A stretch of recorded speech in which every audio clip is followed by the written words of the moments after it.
to,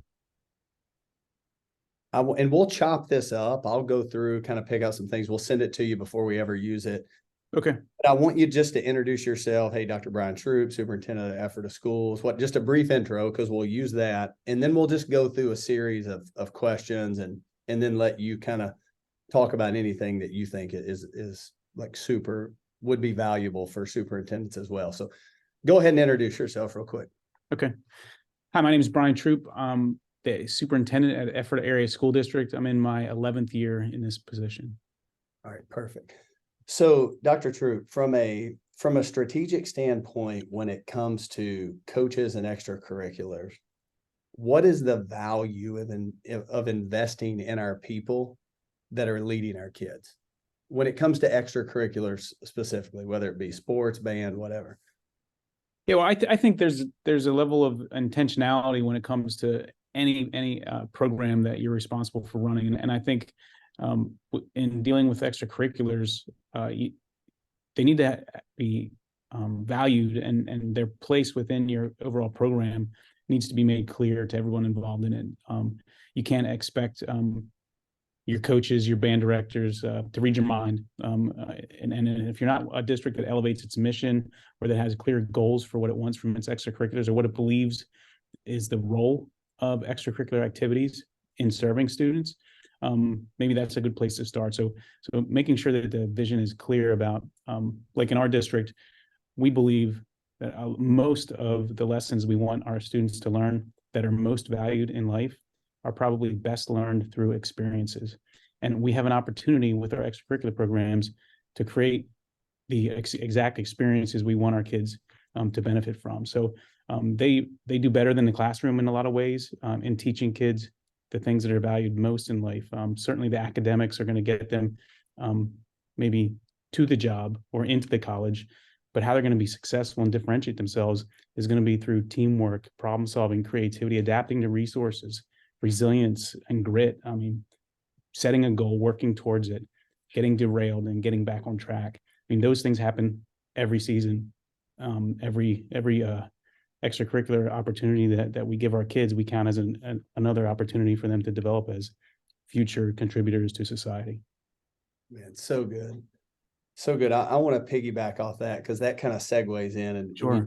There's all the talk about mental health, and it's real, but I do think it is through the extracurriculars that we have a chance to like save it. So talk about just the state of kids today and the importance of them being involved outside of just the curricula.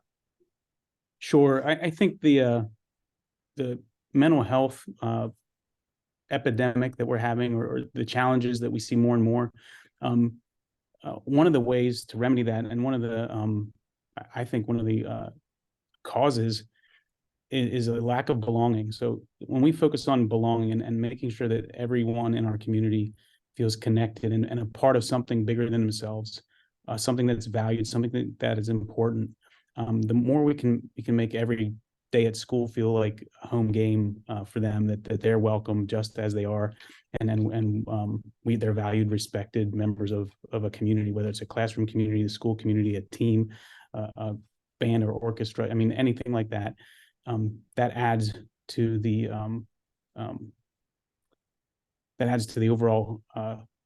overall experience, and actually it contributes to their self-image, their well-being. There's actually one of the things that we focus on is the idea of hope, and hope as we talk about it.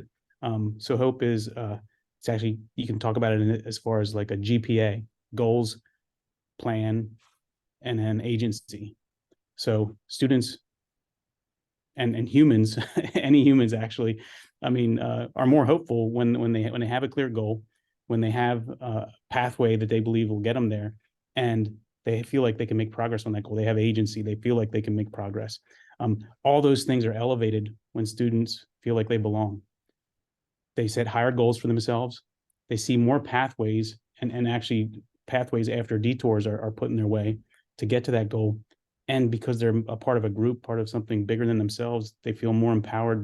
They can reach higher goals. They believe they have more agency when they feel like they belong.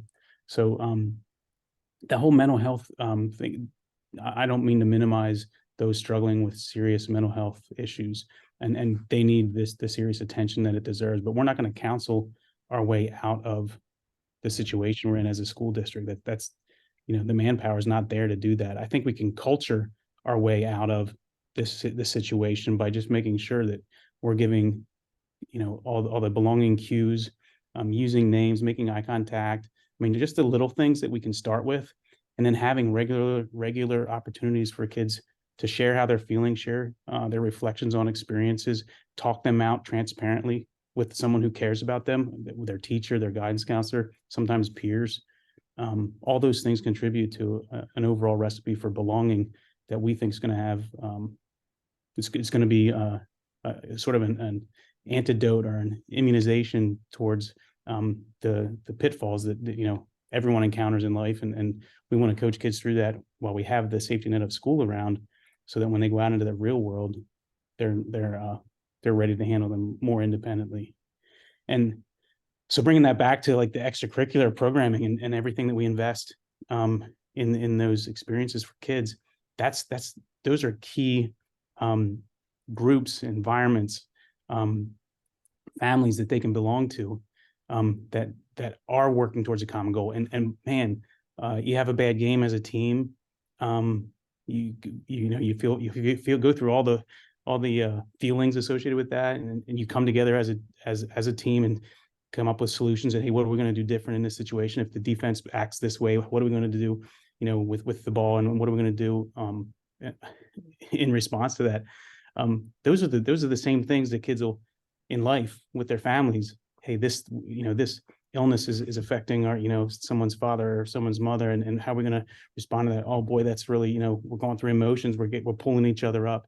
It's exactly the same types of skills that we get through our extracurriculars. That's why we're a big believer in the presence and expanded presence of extracurriculars. The more kids we can get involved in our programs, those are more kids that we can immunize from some of the deficits of despair, and when things go wrong, some of that stairwell of despair that kids fall down when things go wrong. We can kind of slow that negative spiral, if you will, by surrounding them when they're part of a team. They're not alone anymore. They feel like they have people that they can communicate with, and they're protected. They have the kind of like the full membership rights of everyone on that team or in that group. Man, when you talk about that GPA, obviously it has a direct impact on the kid. But as you're speaking, I'm thinking, well, that's also how you retain and keep and grow coaches.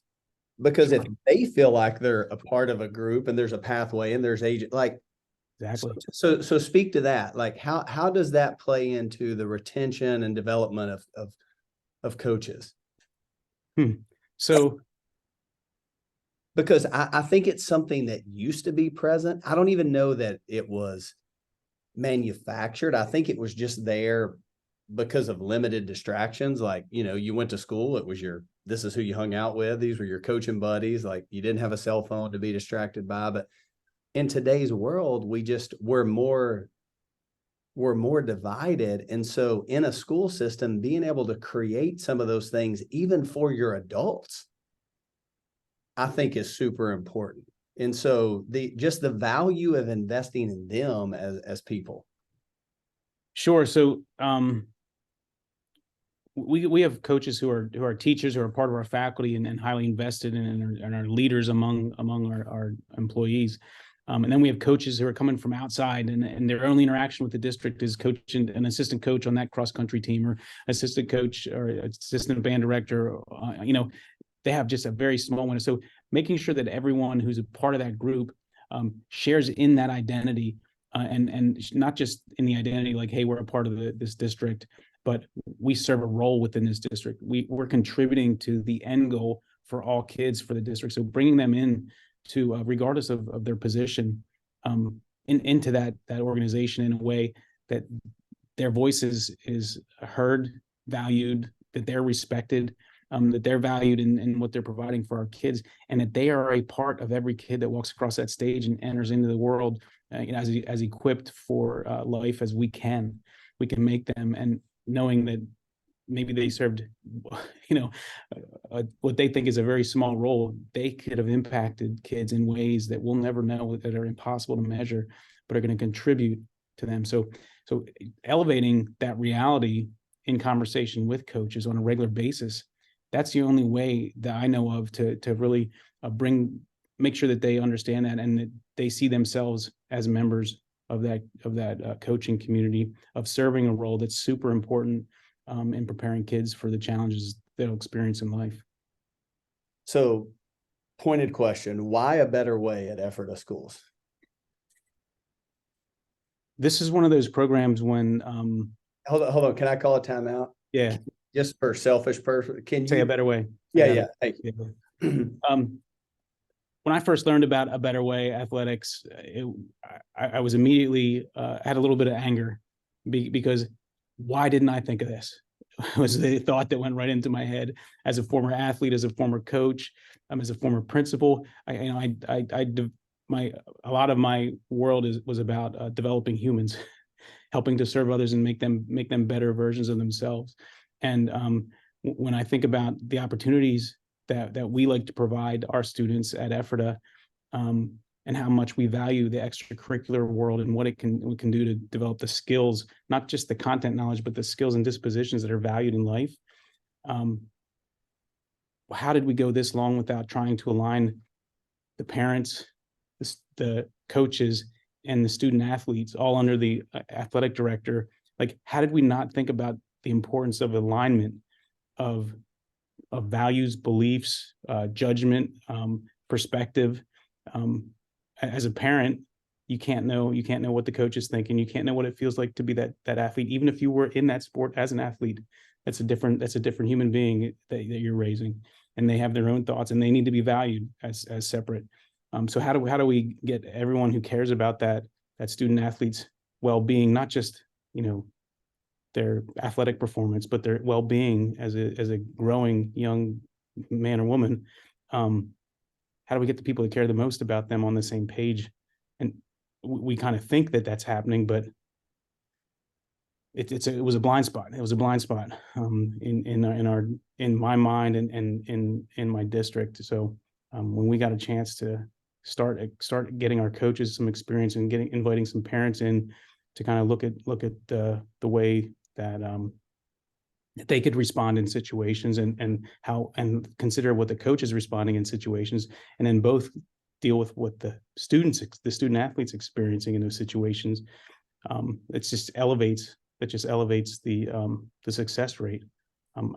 We're very new into the process, but already impressed, and we're excited to see where it goes. Honestly, I'd love to be able to have see what the culture of a team is like when all parents have gone through a set series of these that aligns with what the coach is elevating for that season, all like aligned. I can't imagine how powerful that would be, because as a former student athlete, there were times when my parents are feeling one way about what was going on. My coaches had some different thoughts, or maybe weren't even thinking that closely about me as one of many athletes on the team. So I didn't see it at the time, but in retrospect, there was misalignment in expectations, and that always causes turbulence, and it makes it hard on everyone, especially the student athlete. When it comes to, because this is the question we always get, like, when it comes to spending on this specifically, Sure. And I interviewed Dr. Rob Brown from Lumpkin County, who's getting ready to take over all superintendents in the state of Georgia, which is great. You would love him. He's awesome. Great. He talked about, like hiring and hoping, like we hire people and we hope they get it, but then, he was one of the first ones to be very bold, like, do not let an administration tell you there's no money. Make them tell you it's not what they want to spend on. And so, like, delicately, because we do get that a lot still of like, well, why should we spend money like in this arena? Or is there money in this? I mean, I think Sure. there's still superintendents or maybe people that don't even know, like, there are ways to budget for this. This is not like some so outside the box ideology that Yeah. it doesn't fit within one of your budget items. All right. When I think about the costs associated with the Better Way Athletics, it's almost a no-brainer from my perspective. And there's two real reasons why I arrive at that. The first one is I've been a superintendent for 11 years. I was a district office administrator over top of our high school and middle school for a couple years before that.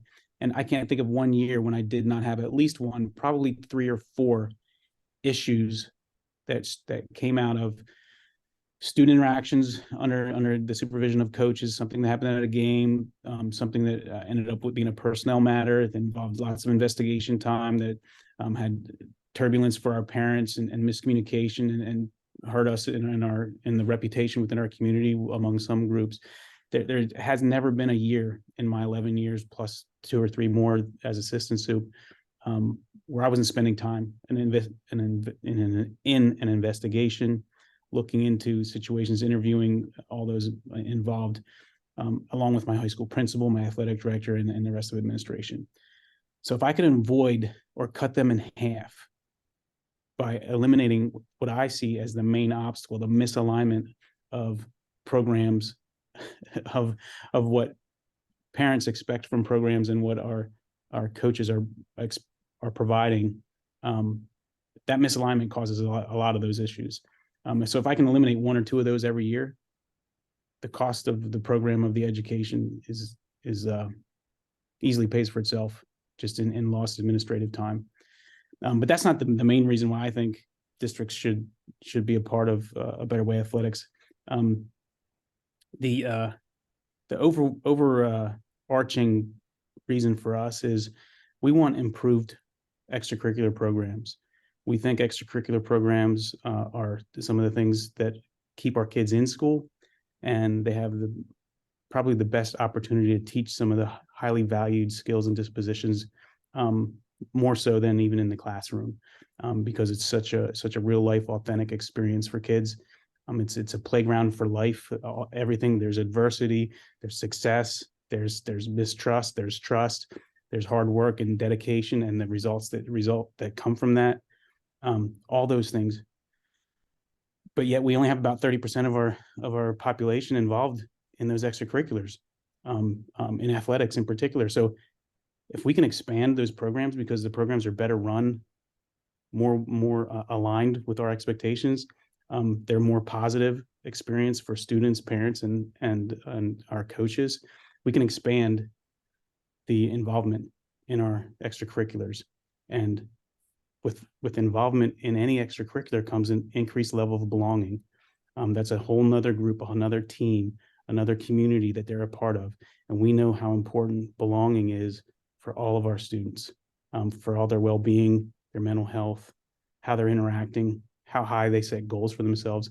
All these things are impacted by belonging. And we think the strength of having extracurricular programs that expand, that invite more, that are magnetic, those programs are going to help us support the well-being and mental health of our students as well. That's an easy expense to write off. So good. So good. I mean, what else would you add as you think about your colleagues out there that are, I mean, one of the things that Dr. Brown talked about last week is he said, Heath, it's the trickle down effect. And, we're having a hard time finding teachers. We're having a hard time finding coaches. We're having a hard time finding principals. He goes, it's the same when it comes to superintendents. Like, he said, man, like, people are leaving because they just don't feel like they can win. And so I empathize with the stress. I never email a superintendent and feel like, well, God, you just don't care about kids because a better way is not. I mean, that's the furthest thing from my mind because I know Sure. all the things they're dealing with. how could we communicate to them? You know, is there anything you think would be valuable to communicate to them, though, as we try to just strike up a conversation?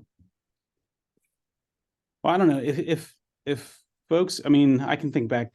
I mentioned this is my 11th year as superintendent. The amount of coaches that have come on new over that time, it's more than a handful. It's probably a dozen in different sports in our district, and some of them I had no concerns about, and they're teachers on staff. They're great communicators with parents in their classroom.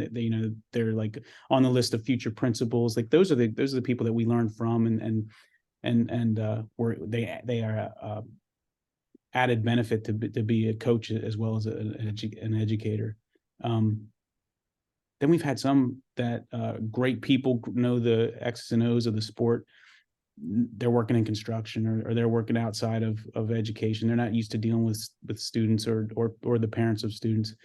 And we give them the same level of support, and we just give them the keys, show them where the equipment is. Here's the schedule, and go get them, sort of attitude. And man, that's not a recipe for success.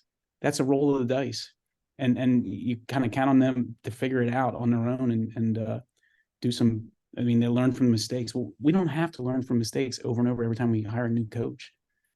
We can benefit from that, and we can start with educating them and bringing them into the conversation as soon as they're identified, and before they even start interacting with the parents, before they even start setting up practice structure, before they start trying to develop a culture on their team. And I would suspect most superintendents, I'm probably not an outlier in that reality that like I don't when I talk with other superintendents, it's not something that we do a great job of. We're geared to hire teachers, hire administrators, train them. There's requirements, like all that's so scripted, so meticulous. But in extracurriculars, I think that's an opportunity that we haven't really looked at in the same way. So I think when you're talking with first conversations with district leaders, I would be curious as what are you doing to help support a new wrestling coach who works construction and doesn't really deal with people on his daily. How do you ensure that they're having a good first communication with parents? They can run a good parent meeting. They can set up a good culture within their team. They can engage students beyond the practice routine, but engage student athletes in growing themselves, being leaders themselves, and I would suspect that a lot of them probably have stories like I shared, that we hired a really green basketball coach, gave him the keys. We introduced him to a coach of another team who was going to be his mentor for that. Here's who you can call for help if it's not the AD, and that's pretty much it. Yeah. So this is we lucked out in that one, and maybe some would say we kind of knew a little bit more. So being a new coach,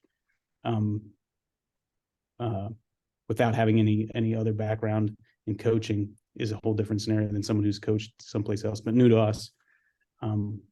You still have to make sure that the values are the same from the previous coaching experience to ours, because they may have been focused on the scoreboard, and that's it. And all things, if it leads to winning, is okay.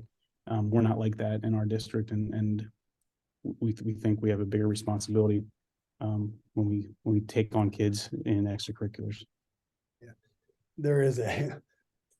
there's a coach in Alabama. His name's Rush Probst. He's like a famous football coach, but he's a complete idiot. I mean, okay, he's destroyed children. But he's won at a couple. They did like a MTV thing on him when he was at Valdosta. Oh geez. But Dr. Troop, people keep hiring him. And it's almost like at some point, like the superintendent who just hired him should have been fired as soon as he signed his papers. Like, the fact that you brought this human in to be around children after not like sometimes stuff surfaces after you hire them. You didn't even know, you know. This is stuff that has been on CNN and Fox News. Like, Yeah. you still hire him because you have to just say the only thing we care about is winning. Like our student athlete well-being, the welfare of our kids, the belonging of children in our school district. Like, it's insignificant. Like, Yeah.